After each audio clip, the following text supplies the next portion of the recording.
કેન્દ્રીય ગૃહ અને સહકાર મંત્રી અમિતભાઈ શાહના હસ્તે ગોતા વોર્ડમાં ₹3.50 કરોડના ખર્ચે નવનિર્મિત રમતગમત સંકુલનું લોકાર્પણ કરાયું। કેન્દ્રીય ગૃહ અને સહકાર મંત્રી તથા ગાંધીનગર લોકસભા બેઠકના સાંસદ અમિતભાઈ શાહના હસ્તે અમદાવાદ મ્યુનિસિપલ કોર્પોરેશન દ્વારા ઉત્તર પશ્ચિમ ઝોનના ગોતા વોર્ડમાં સિમ્સ રેલવે ઓવરબ્રિજના સાયન્સ સિટી તરફના ભાગ નીચે અંદાજિત ₹3.50 કરોડના ખર્ચે નવનિર્મિત રમતગમત સંકુલનું લોકાર્પણ કરવામાં આવ્યું હતું।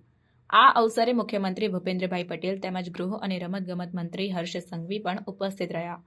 તકતી અનાવરણ બાદ મહાનુભાવોએ રમતગમત સંકુલના વિવિધ વિભાગો નિહાળ્યા હતા।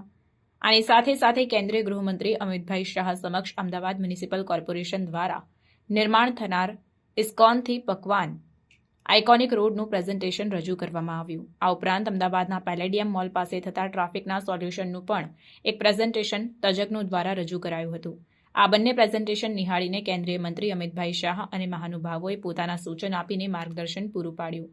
આ પ્રસંગે અમદાવાદ શહેરના મેયર પ્રતિભાબહેન જૈન, અમદાવાદ મ્યુનિસિપલ કોર્પોરેશનના સ્ટેન્ડિંગ કમિટીના chairman Devang Dani, Ahmedabad municipal commissioner M Thennarasan તથા સ્થાનિક આગેવાનો અને અમદાવાદ મ્યુનિસિપલ કોર્પોરેશનના અધિકારીઓ અને પદાધિકારીઓ ઉપસ્થિત રહ્યા। અત્રે ઉલ્લેખનીય છે કે ગોતા વોર્ડમાં 3.50 કરોડના ખર્ચે નિર્મિત રમતગમત સંકુલમાં table tennis, box cricket, basketball, pickleball, volleyball ઉપરાંત સ્નૂકર, ચેસ, લૂડો, કેરમ સહિત વિવિધ ઇન્ડોર ગેમ્સ નગરજનોને રમવા મળશે।